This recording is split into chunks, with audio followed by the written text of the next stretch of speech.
రాష్ట్ర ప్రభుత్వం అమలు చేస్తున్న సంక్షేమ పథకాలకు సంబంధించిన లబ్ధిదారుల ఎంపిక విషయంలో నాగర్ కర్నూల్ ఎమ్మెల్యే కూచుకొళ్ల రాజేష్ రెడ్డి వివాదాస్పద వ్యాఖ్యలు చేశారు.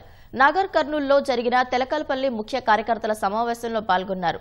గ్రామ సభకు అధికారులు వచ్చి మీ ఊరికి ఇళ్లు, రేషన్ కార్డులు, రైతు భరోసా వస్తుందని చెబుతారన్న ఆయన కార్యకర్తలు, నాయకులు చెప్పిందే ఫైనల్ అవుతుందని చెప్పారు.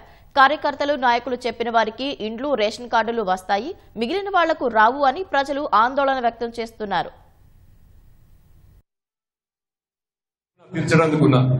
రేపొద్దున రేషన్ కార్డులైనా సరే, ఇండ్లైనా సరే, ఆ గ్రామ కార్యకర్తలు, ఆ గ్రామ పెద్దలు కలిసి కూర్చొని డిసైడ్ చేసిన వాళ్ళకే లిస్ట్ ఇప్పిస్తాం. లేకపోతే ఒక్కరు కూడా రేషన్ కార్డు రాదు,